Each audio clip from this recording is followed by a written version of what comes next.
All right, let's begin. Good evening, everybody. Welcome to our Ask the Experts webinar.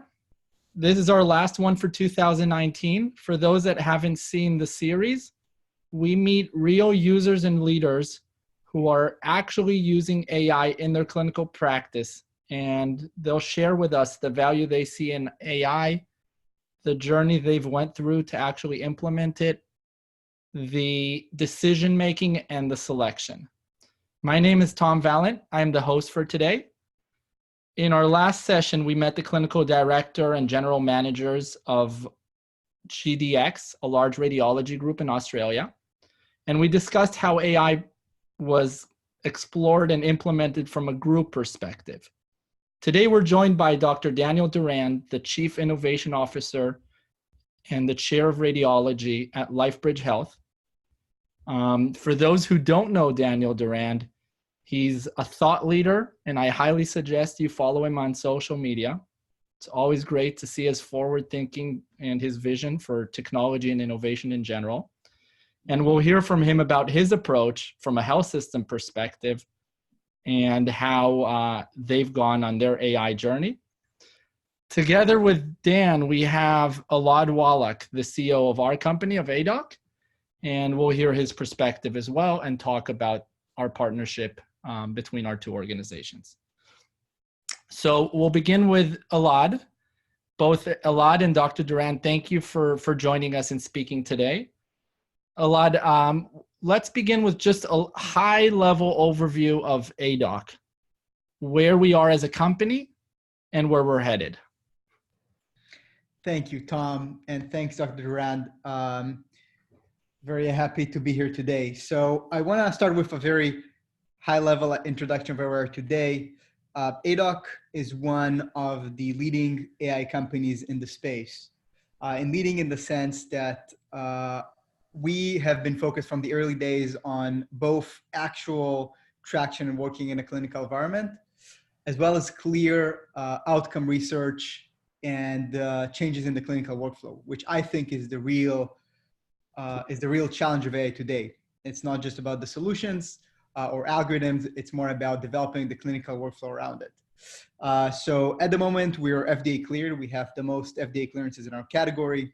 Our solution is running live in more than 200 medical centers worldwide, a majority of which are in the States.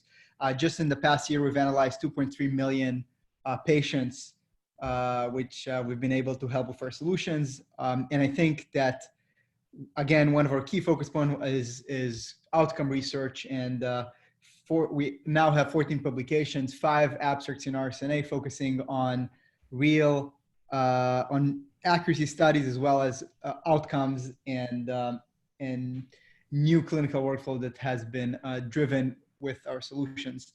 And I'm also very proud to say that we've just been named new product of the year by Ant Mini for 2019. And maybe just to conclude, there is a quote here that I don't need to repeat from Dr. Durand. I think the focus of Dr. Durand's slides, as well as ours as a company, is working together with the radiology community and taking AI to the next level. I think AI has now reached a point where it's good enough to be implemented, but the real question is how, and how does it integrate into clinical workflow, not just the integration itself, but how does it change how radiologists or the health system in general treats patients. So thank you, and Dr. Durand, now to you. Thank you, Elad. For the audience, I see that a couple of you have already typed in questions. So for everybody who's on the line, we encourage you to do so. There's a Q&A button. Feel free to send in questions and we'll address all the questions at the end. Elad, thank you for that overview. Dr. Durand, I'm sure some of the audience would like to hear more about LifeBridge and doesn't know much about you guys. So we'd love to hear from you a little bit of an overview of the health system in general, and specifically your perspective on the different aspects of the health system from a chief innovation officer. Absolutely. So thank you for bringing up that slide, Tom. LifeBridge Health is a integrated delivery network healthcare system in the Baltimore, Maryland area. We are, depending on how you define it, the third or the fourth largest in the state of Maryland. And we think of ourselves as a full continuum of care. Some folks would describe us as a hospital system. And, you know, in as much as we are, the LifeBridge story began actually in the 1800s with a hospital right next to Johns Hopkins called Sinai Hospital that was established so that the Jewish community could train more doctors than were currently being trained at that time at Hopkins. And in the 1950s, when the Jewish community moved more to the suburbs, Sinai Hospital left and still had very strong ties with Johns Hopkins, really through the point where I trained at Hopkins up until the early 2000s. Right around that time, health systems began to consolidate in our state, and quickly, LifeBridge got to 3 hospitals, which was Sinai, Northwest, and Levendale. And then in more recent years, we added Carroll Hospital, and then a couple weeks ago added Bon Secours Hospital. So we now stand at 5 hospitals. But one of the things I love about working at LifeBridge is more than half of our focus and more than half of our revenue actually comes from outside the hospital. Hospital payments in the state of Maryland have been capitated since 2014. So it really creates a situation where everybody's aligned to invest the necessary dollars and resources to prevent hospitalization whenever possible, to keep people healthy, get them treated in other less costly and potentially less dangerous modalities of care.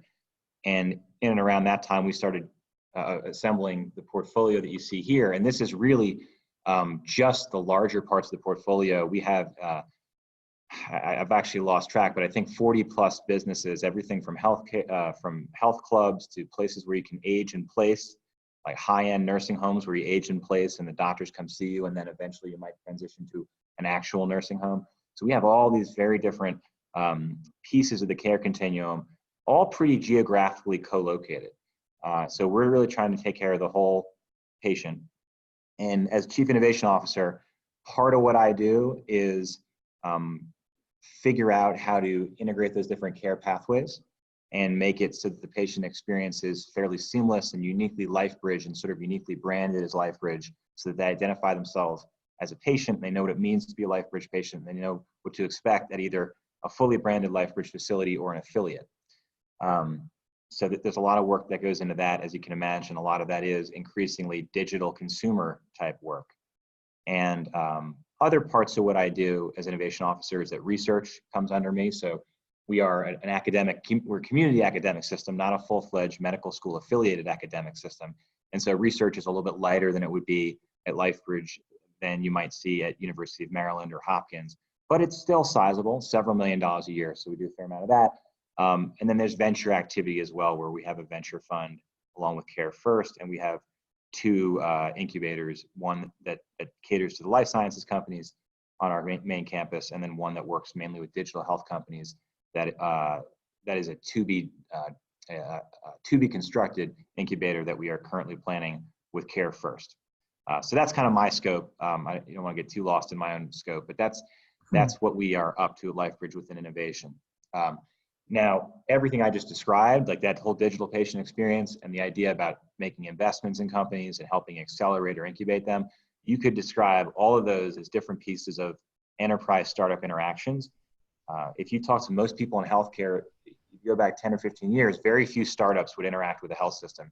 You had a lot of innovation coming from pharmaceuticals and med device, but those were established players. And IT was not really a thing in healthcare yet. I'm not saying there are no startups, but logarithmically less. And now, as folks know, we're in a very different environment. Digital health has really taken off. There's massive creation of structured and unstructured data within health systems, a huge ecosystem of new startups that are trying to leverage that to improve outcomes and lower costs and the rest of it. And so it's really important for a health system to know how to interact with those smaller, hungrier, more nimble type companies.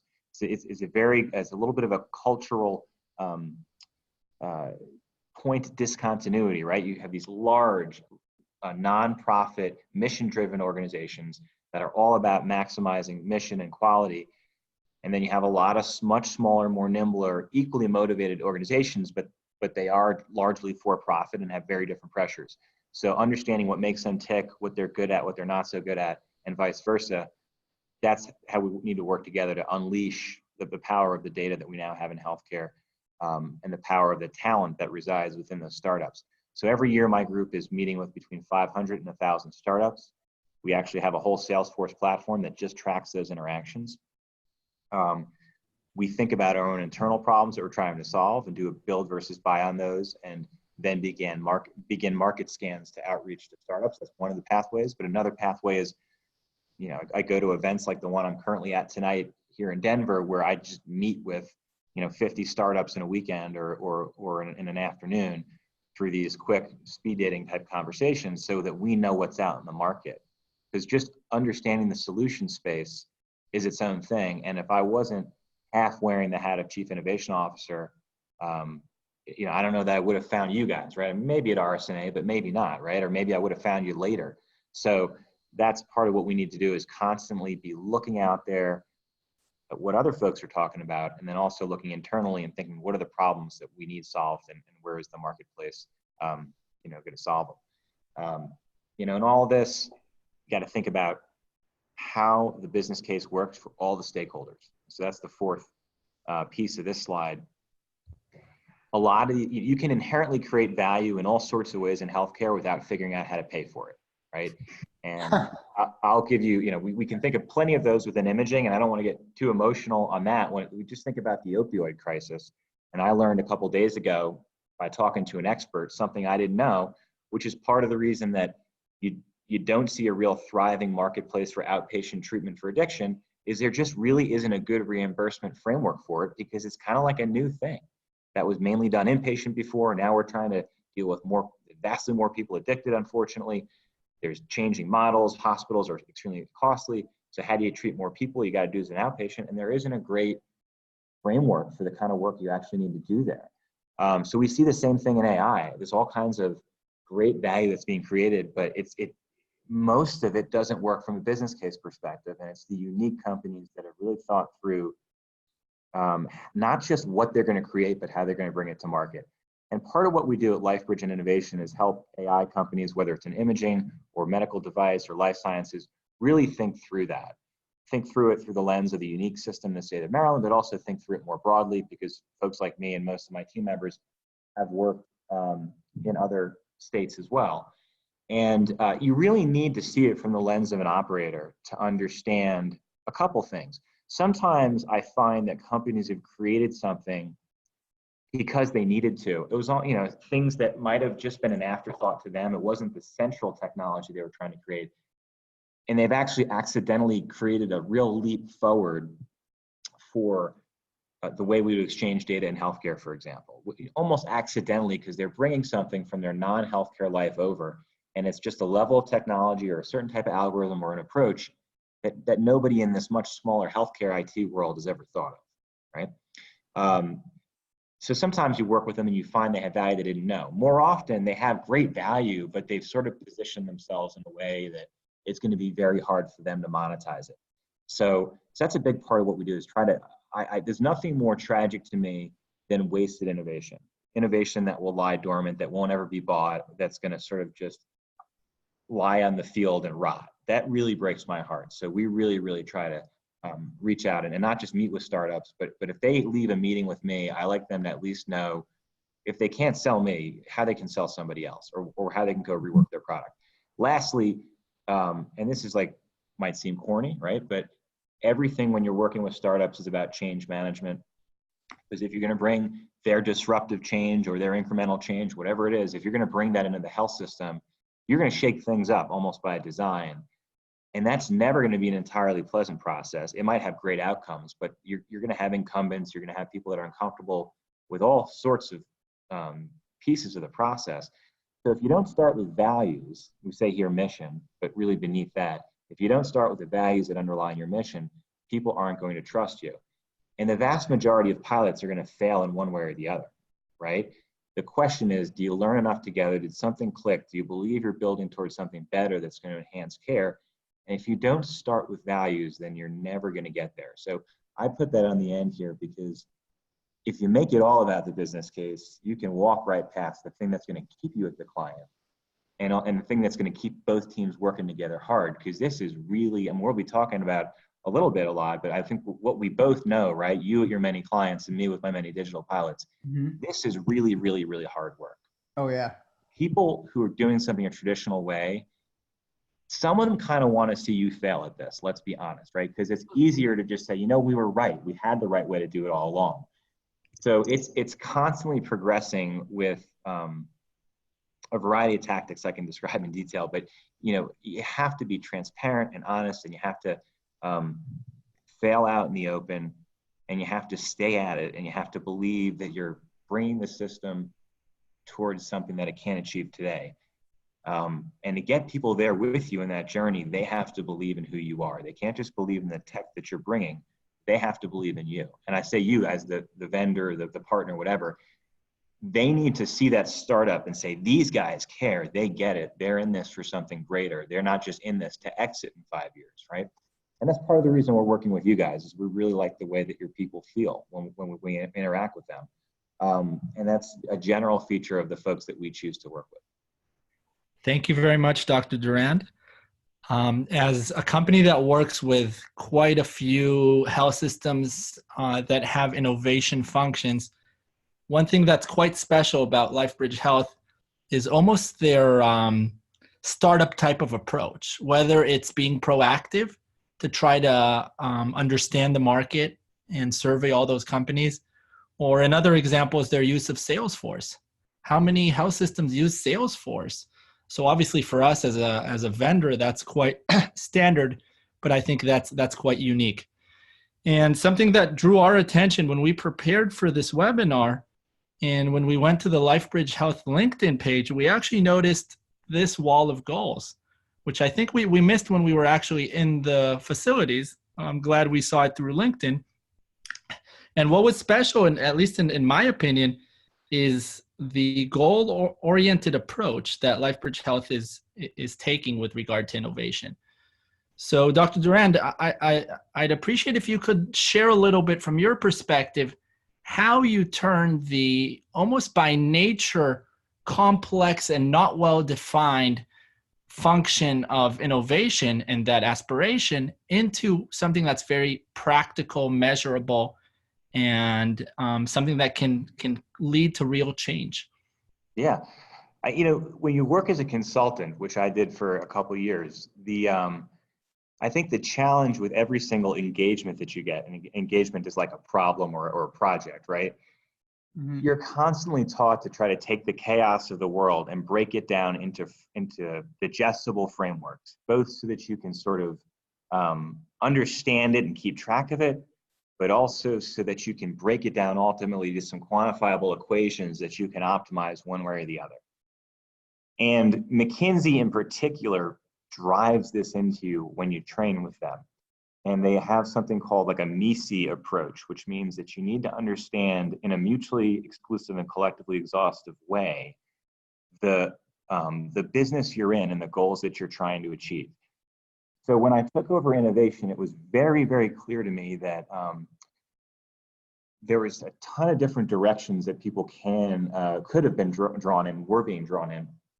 And we had to really draw some borders around it, even though the impulse to innovate almost resists that exercise, but I thought it was really important because people are people. So we can talk about innovation as being this sort of unending white space and sort of this meta approach to sort of innovating on innovating and changing on change, and not being constrained by anything, and you do meetings in a open air market. And people get really, really wacky when they do innovation. And the reason they do that is they're trying to, I would say, generally free themselves of their biases and approach the problem as fresh as possible.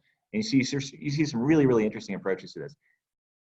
But I thought it was really, really important to start by grounding the team before I took them in some of these crazy directions. So we came up with frameworks.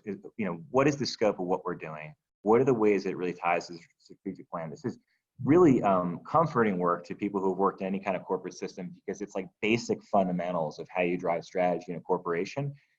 And we needed it. We needed those anchors because the work itself, when you're meeting with 1,000 startups a year, and that's not a made up figure, when you're asking to do things as basic as sort of optimizing small, digital pilots, all the way up to sort of trying to figure out how to run a venture fund, right, in an organization that's never done that before. The team's going to get dizzy. Like, even if they're enthusiastic, they're going to it's going to confuse them. So you have to sort of have like a compass, both in terms of the macro goals that we all said we agreed on. And by writing them in paper was actually very intentional, because here we are, we spend all our time like coming up with these dynamic dashboards and BI tools. And I actually wanted to sort of give them a sense of permanence that you kind of can't get in the digital world. And so we actually, what's digital here on the top, in terms of the mission and the department, that's actually painted on the wall. I mean, we can always repaint it, right? But that's not changing. Like, that's part of my saying, we're not going to edit this. We got to spell this right. It's not going to spell check itself. We got to put the stuff down old school, paint it on the wall. And the posters are a little less permanent. Like, we replaced these with the fiscal 20 goals. But it was to sort of orient us with an internal compass, so that every day when the group meets, we have sort of a hybrid space that's, I'm a big fan of somewhat open workspaces, but I think you have to have some closed off areas. So the way I set the innovation space up at LifeBridge in its first iteration, ultimately we're going to have a whole new campus at the Pimlico site, and get some great buildings going in 2 to 3 years. But for now, we are in a temporary space, and it's got an open workspace that's dominated by these analog goals, and then we have offices kind of encircling that space. So this is like the heartbeat of everybody's workday, is this table where you eat lunch, where we have meetings. There's a ping pong table near it, and people see these things that we've all agreed on. The other thing about these goals is I didn't make these goals. I didn't choose these numbers. I led the group through the strategic exercise to explain to them my perspective on healthcare as their leader, but I showed them the strategic goals that our CEO and our board had agreed to, and they came back to me with the particulars here. And admittedly, sometimes I said, look, this isn't ambitious enough, or this isn't quite right, but they had final pen on all this stuff. And a lot of this is reflected in their individual P4P goals, but we don't call that out in public. But it really brought them together. It was a very effective way of sort of taking what could have been a lot of confusion and simplifying. Very interesting. Thank you, Dr. Durand. So let's move on to the specifically to AI. And obviously, AI is right now a buzzword. It's being used in all industries, and probably even more so in the healthcare industry. Obviously, imaging is, because it's image-based and because of deep learning's capabilities, there's a natural fit there. And we're seeing many AI companies and startups in the imaging space.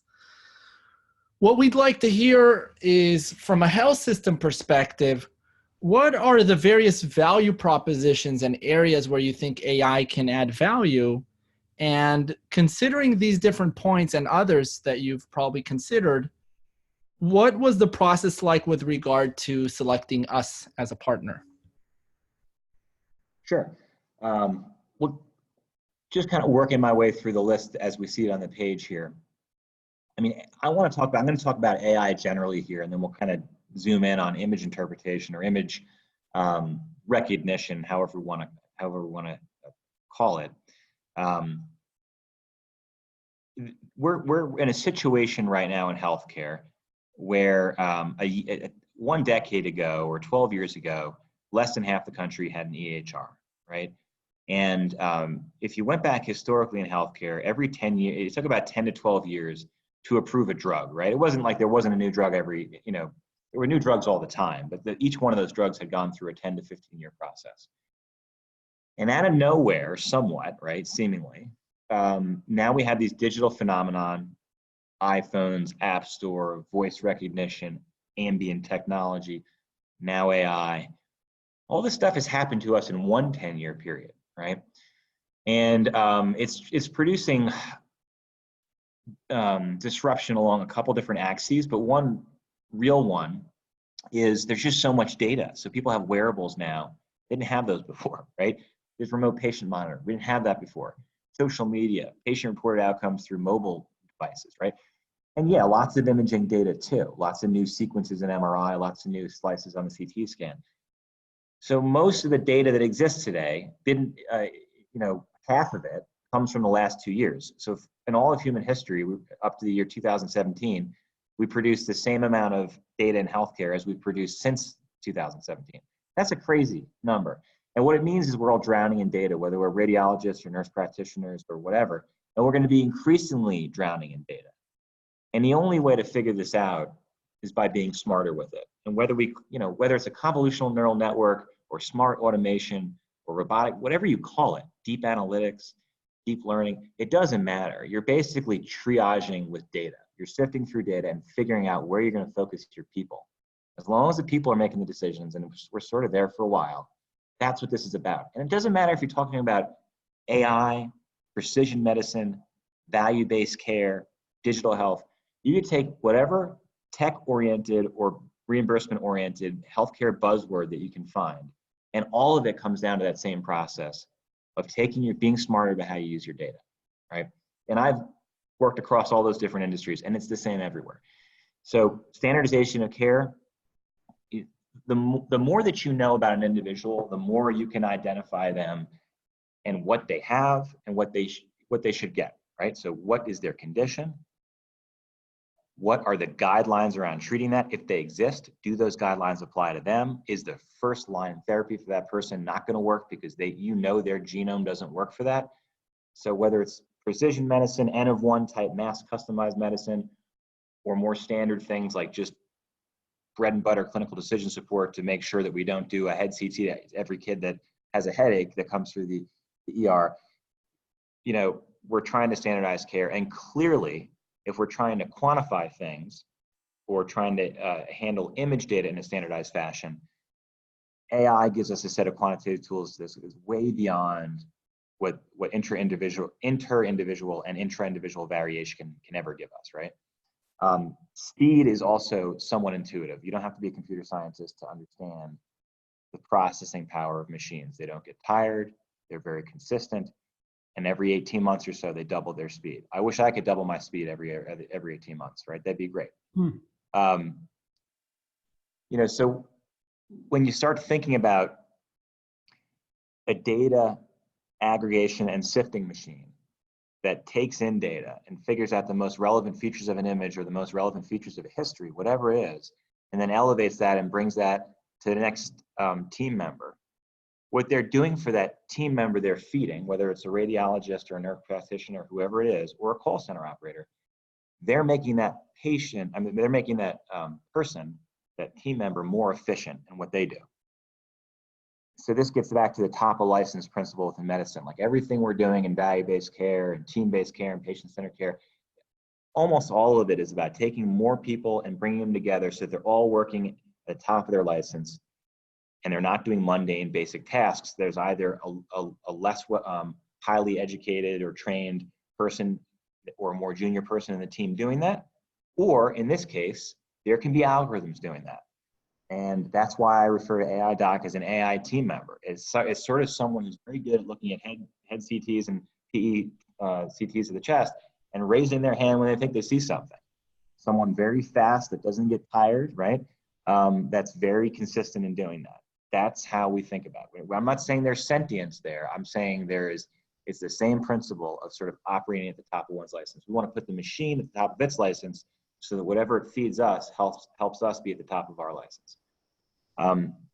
This will obviously increase efficiency. And when we say it supports value-based healthcare, it never ceases to amaze me how many different ways people define value, but I think everybody can agree that one of the ways to get there, it doesn't ensure that the right stakeholders wind up with value, right? But one of the surefire ways to getting to higher value is to waste less, right? And so if you're spending less time chasing parts of the data signal that are noise or that don't need to be looked at, then you're getting to value quicker and you're getting to more value overall, more than likely. And that's where AI in general is going to help. And that's where it especially helps with these triage type solutions and that you've developed, and there's other folks that have developed them too, right? But I love the idea and the use case that you guys settled on. It was, I've been looking at these things, since the first RSNA that I really got exposed to AI was probably 2015, and met with Keith Dreyer and folks like Mark Mikulski and other really bright folks across the country over the next couple of years to try to learn as much as I could about it. And there's a few things in it that started really interesting me. And one of them is the idea of this triage of acute pathology, because it struck me as that's a way to save some real lives quicker if we get the right clinical workflow down. And that's the type of stuff that hopefully we can prove out in our work together. But it remains to be proven, right? And all this stuff, we can talk about the KPIs in a moment, but that's the other thing is I want everyone who's listening to realize, like, I remain skeptical because you have to be a healthy skeptic of your own ideas. So LifeBridge and AI Doc are bound together in this work we're doing, and we're assessing it. We're trying to figure out if our hypotheses are true. But I will say that the hypothesis and the belief is deep enough that if the first pilot isn't successful, we're going to tweak it and do a second pilot. Like we're going to go across a variety of KPIs because there's really good reason to believe, based on just sort of first principles here, that this should really, really positively impact patient care. Excellent. Thank you for sharing your perspective, Dr. Duran. I do think that the Maryland health systems, because of the capitated model, have the interest and the opportunity to be in the forefront of early adoption, especially with regard to technology that can help with value-based healthcare. Because for them, it's not just an aspiration. Every patient affects their bottom line from that perspective. So I'm glad to see how it all connects very well together, both the finance and the patient outcomes. I'll move ahead a few slides. This is what we hear from many chairs of radiology. So because of the 100+ AI companies in this space and all the news all over the place, they put all these companies in the same bucket, a bucket called AI, and it's very difficult to understand what each company does, what the products do, how they integrate into the workflow, what's the level of maturity, what KPIs should they expect to be impacted, what are the value propositions, what's the business model. So it's quite confusing, and I'm sure many people in the audience are facing a similar painting. And that's where we think that as one of the companies in the forefront that has gone through such processes, we can help share our perspective on how to tell the difference between the different products and companies. So what we're going to do now is move to our perspective on basically AI solutions and how to differentiate and what are the various factors that can be considered when exploring the space and selecting an AI partner. So Alada, I'll let you speak to this slide and share the different pillars to an AI company and what are the relevant metrics to look at with regard to each of the pillars. Yeah, thank you, Tom. I love the painting slide. For me, it really highlights, I think, what many, I'm sure Dr. Duran, thinking about 500 to 1,000 startups, how do you, even looking at the McKinsey framework, how do you structure all of that and understand how to evaluate, what's real and what's not?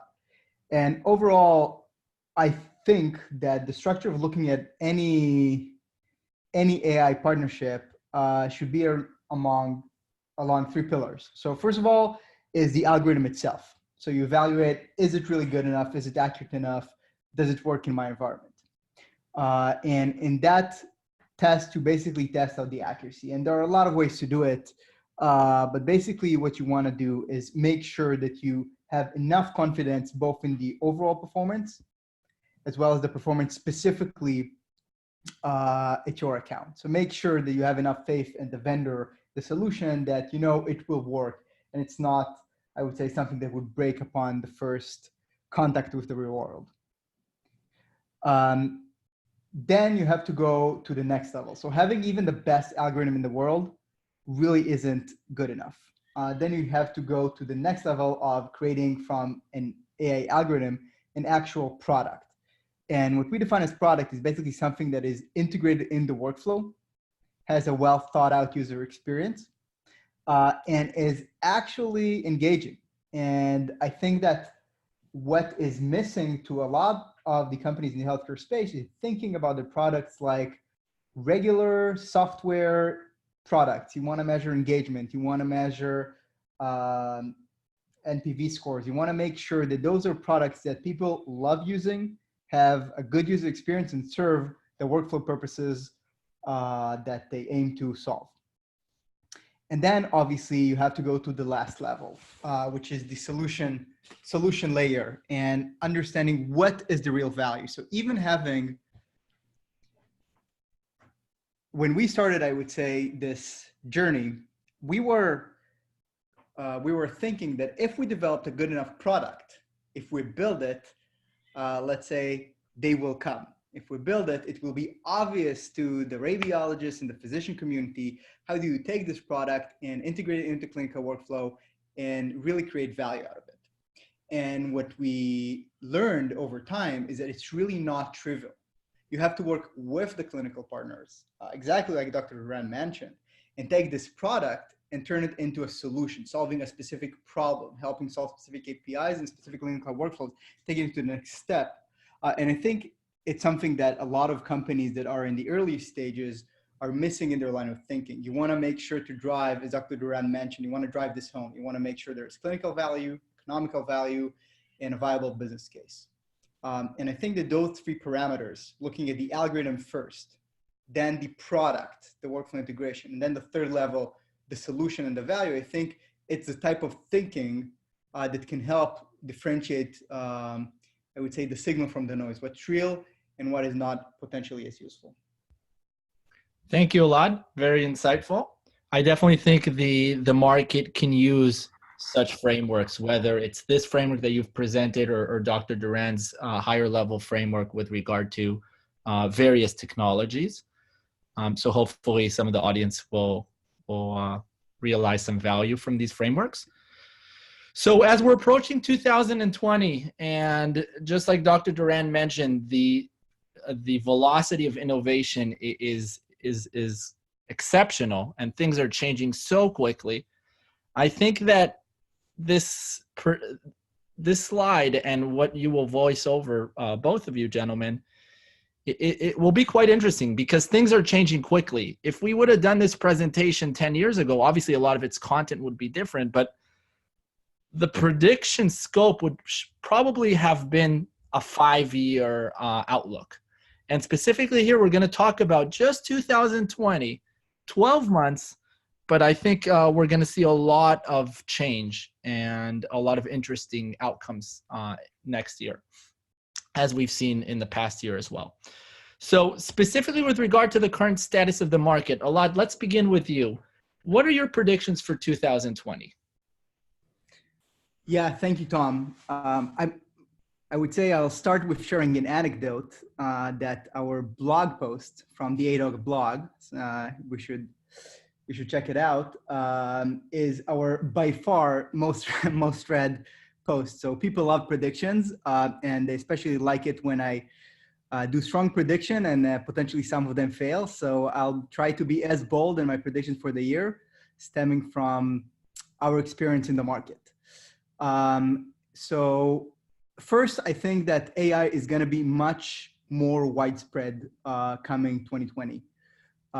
When we look at 2019, I would say, especially in radiology, vast majority, 95+% of the departments we've had interaction with didn't really have either an AI solution or an AI strategy. And we're starting this shift quite significantly. And we're seeing more and more hospitals and radiology practices and departments starting to adopt AI, some with a more focused strategy, some with, finding tools that they believe will provide them value. And I think we'll see more and more of that and more research about the benefits that are coming across the board. The second prediction is something that may be a bit more controversial, seeing as RSNA the big radiology conference, we're going to see maybe 100 AI startups, and it seems like the number of AI companies is not stopping.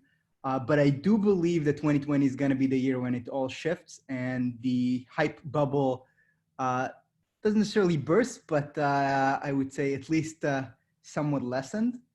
I think we're going to see a few trends consolidating at once. First, we're going to see lack of funding, I believe, for some of the companies. I think the venture firms are going to be demanding more real traction, something that some AI companies have yet to deliver. And therefore, we're going to see some lack of funding from anywhere from early stage to some more mature companies as well. I also think that some of the more mature companies in the space that, unfortunately were not able to either raise another round or had some challenges would have to find other creative solutions, for example, consolidating into other companies or finding other ways, I would say, to move forward. And I think we're going to see this interesting trend where eventually over time, we're going to see potentially less companies and a bit more consolidation. And my third, I would say, prediction, and Dr. Duran, I'm actually keen to hear your perspective on that. I think that while AI would be more widespread, still the vast majority would elect to go with maybe one AI partnership or pilot to begin with, just because still there is high amount of resources involved and you want to focus on what you really get out of it. So I expect, again, not everybody, but most hospitals to potentially embark on a single large-scale AI initiative. Yeah. So thank you so much. Those are awesome predictions. I'm sitting here writing them down. Let me know, shoot me a text or whatever when you do post your blog. I have 5 of my own, but I want to comment on something you just said, which is just like a general truism of enterprise startup interactions within the health system world. So when I was in other worlds like McKinsey world or Evolent world, or in my side businesses that I have on my own as a consultant, you might want to work with a plurality of players depending on the scenario. But in health system world, you have a lot of liability you need to think about. And it's not it's not just what you think. There's huge medical legal liability. There's also huge data breach liability that you don't see in any other industry. And it creates a very, very complex contracting process for when you create your first master services agreement with any new vendor. It's actually one of the things that really prevents health systems from interacting with many startups. And it's something that me and my senior executive team are working on right now to try to figure out if there's a way around it. It's not clear that there is. You certainly have to really increase your legal bandwidth. All of that means that a lot of the cost of something when you're working with a pilot in medicine is about opportunity costs on the other things that your legal team or marketing team or risk team or insurance team or whatever could be doing. And my team we're never bandwidth constrained by my team. So what I like to do is get a partner that is nimble enough to focus on a very specific use case, best in class, but also broad enough that I don't have to constantly be papering with new MSAs with new entities, and then thinking about new indemnifications and new insurance policies, et cetera. Because that's not the exciting part about this work, right? So I agree with you. Well, that's my mechanism for why I agree with you.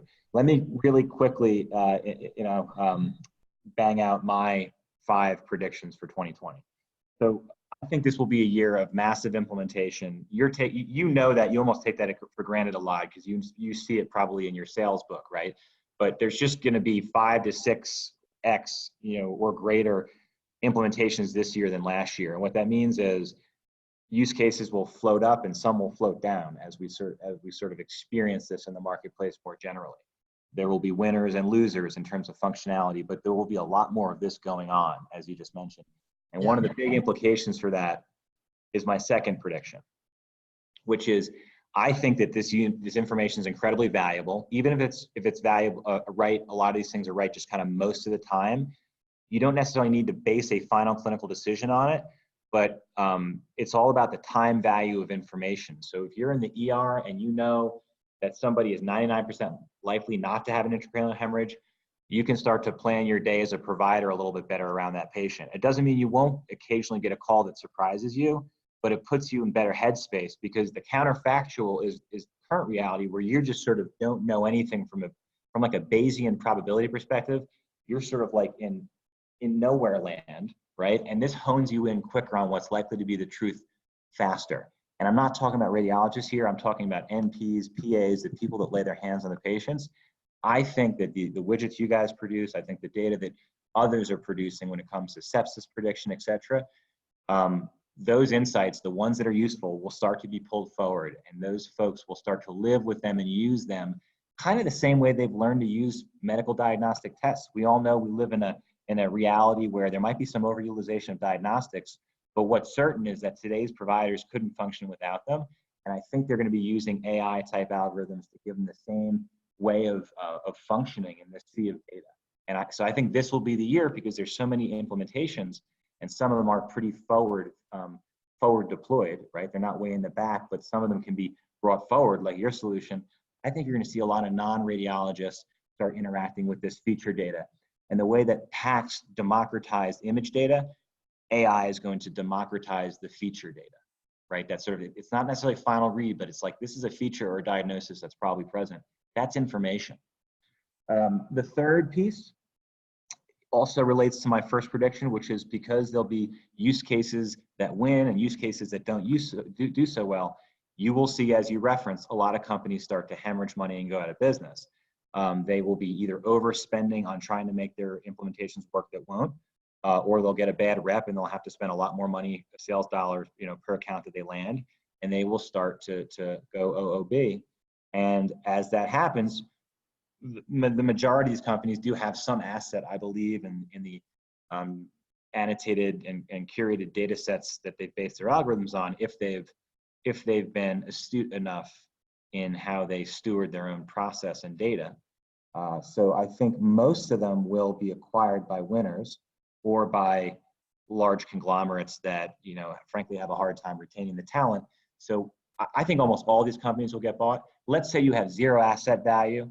As long as people are reasonably convinced that you and your little group of employees, and I don't mean you a lot, but I mean you, the proverbial startup, as long as you have some good talent there, you will see these things just go down as acqui-hires. So acqui-hires is not something we talk a lot about in healthcare, and certainly in radiology. We sort of should talk about it in radiology, but we tend not to use the term. But acqui-hire is the term that describes why there are so many exits for some amount of money, even when businesses fail on the West Coast, because the AI and developer talent is so hard to come by that you just buy the entity to aggregate the people. It just saves you the HR expenses, right? You might get something with it, you might not. But so that's called an acqui-hire, and you will see people acqui-hire the heck out of these companies that are doing this image recognition stuff. The fourth is, I know, okay, because one of the cool things about my job is I have NDAs with everybody you've ever heard of. So I'm not going to say any names here beyond AI Doc, but I've seen the inside of everybody's tech stack because I'm a potential client. And I've been blown away with a lot of what like I said before, some things that people have come up with just to do business have been really interesting. And I can't say from whom, but you guys are going to see some really cool stuff at RSNA.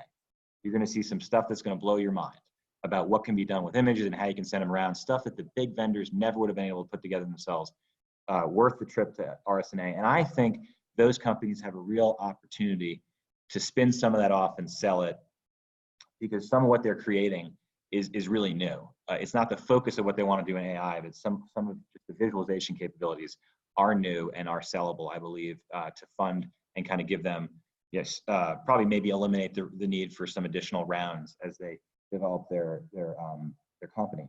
And the last thing is, you're seeing some companies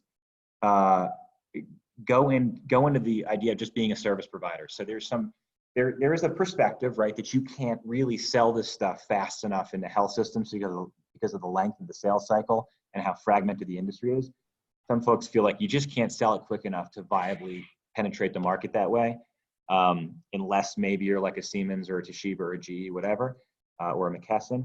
And so there are some companies that resemble yours, but they've gone more in the direction of trying to build a tech stack that would then aggregate radiologists within it, right? So that, and it may be part of what Radiology Partners and Envision are doing in their own little kind of private equity optimization cycles as well, is the idea that service companies will invest very heavily in tech, and that some of these tech companies may sort of decide their path to market is becoming a service company. And when you talk to business strategists, one of the famous examples of that, right, would be like Amazon, right? I mean, they basically were like, we're delivering stuff to people. They were a logistics company that really invested in technology, and they eventually went in all sorts of directions, but they owned this service that they provided, and that allowed them to get to develop the tech and immediately monetize the tech. They didn't have to, like Amazon didn't have to sell its AI to somebody else. They were able to make money off it by increasing the efficiency of their own business, essentially, right? Trading labor for capital. And that's something we almost never do in healthcare. It's one of the reasons why the industry's, does so poorly efficiency-wise relative to others. We do not leverage our workforce like others do. We don't trade labor for capital. Amazon did a great job doing it. So if you're out there and you've built tech and you build a radiology group around your tech, you can start to substitute labor for capital, make those individual radiologists way more efficient than they would have otherwise been. And I think that's a model we'll start to see. It's already emerging, and if you know the space well enough, you probably know who I'm talking about, but I'm not going to name names. But that's a strategy that nobody owns, right? And you're seeing that some people are going after that strategy. Very interesting. Thank you, guys. We have 6 minutes left, so I think we can get to 2 questions from the audience. I'll begin with one of the first questions. I believe this question is addressed to you, Dr. Durand. So it feels like most of the AI companies are not yet deployable. How can we know which AI vendor will actually be able to deliver? Yeah, I think look, whether it's AI or or in radiology or anything else, if it's startup and digital, your best bet is to talk to referenceable customers. Which, and if you really subscribe to that, then the corollary is you'll never be anybody's first customer. And I mean, I'm comfortable being somebody's first customer these days, but it took me a while to get there. So if you look at the space and you're like, look, most of it doesn't look deployable, even in that statement, I think you want to be somebody's 5th or 6th or more customer. So look for somebody with good referenceable customers that resemble you, right? Resemble you. If you're an independent group, look for an independent group. If you're a system-owned group, look for a system-owned group. If you're a Cerner shop or you're a McKesson, whatever it is, try to see if they have someone that really resembles your situation. And then think about the KPIs that you're going to care about and make sure you validate that those were hit by that first customer. And make sure that referenceable customer doesn't have equity, because that makes them a lot less reliable. That's one way of doing it. I don't know, to your statement that most of them aren't deployable, it depends on how we define most of them. I mean, I think the least deployable things are the things that you see in academic centers that they're doing in some little lab somewhere that's not connected to real workflow at all. I don't think that's deployable at all. I think most of the venture-backed companies, for an integration fee, it can be somehow deployed. Can they be deployed exactly how you would like, depending on what your workflow system is? Yes or no. That depends, right? Thank you, Dr. Durand. Alad, we have a question here addressed to you. So based on the last webinar, the clinical director referred to quite a few cases that radiologists actually missed, and they shared how AI caught those cases and helped prevent the miss. So we're wondering, how often do you hear such feedback from your client sites? Yeah, what I would say is this, look, because people are fallible, just by virtue of the fact that the ROCs are good enough for the FDA to approve, that this stuff will catch stuff that people, I mean, if you have any knowledge of variability rates within radiologists and how they perform late in the shift when they have lots of studies going on, you already know that anything consistent that has a good ROC will pick up stuff they miss. So that's not surprising, okay? And I don't want to make that specific to my center, because I think we have great radiologists, but that's going to be true anywhere. What I think is most, in terms of to ballpark it and how frequently and how it's useful, what I found is the following. If you take somebody within there, most of my folks that work with us at LifeBridge in our group are subspecialized.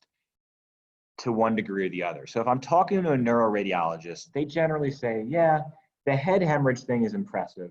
I don't think it adds any value for me, but it is nice to have the cases expedited, and it can be somewhat nice to have if I think it's normal and I'm looking at it sideways, and this also tells me it's normal, makes me feel a little bit better maybe. But not a huge amount of value. But then that same neuroradiologist, when they look at the PE protocol tool, they're saying things like, wow, this is definitely improving me. This is really adding an extra layer. I don't know, I can't say, because it pointed it out, I can't say if I would have found it. Man, I'm glad I had it. And so, again, it comes down to me, this thing that we're all human, and we're all trying to juggle all this different data and all these different types of studies now that we have to read. And we're going to be really good where we're strongest, and we're going to need help where we're practicing more as a generalist. And that's where I think these algorithms, at least 1.0 here, whatever we are, 2.0, that's where I think the value is. And that is effectively decreasing variability if you think about it. It's taking you, it's solidifying you where you're strongest, but bringing you up where you might be weaker. And specifically where you're practicing outside of your CAQ, or where you had your second or first or second year of fellowship. That's where I see people verbalizing to me, this adds value. Thank you very much, Dr. Durand. So we reached the top of the hour. I wanted to thank, first of all, Dr. Durand and Alad. Thank you for sharing your very insightful perspectives. And I'd also like to thank the audience for joining us. We will, as a few of you have asked, we will share what was presented here today on our website, and that will also be available to those who were not able to make it and signed up. They'll get an automatic email with a link to be able to download this. So thanks, everybody, and have a good night. Take care. Bye-bye.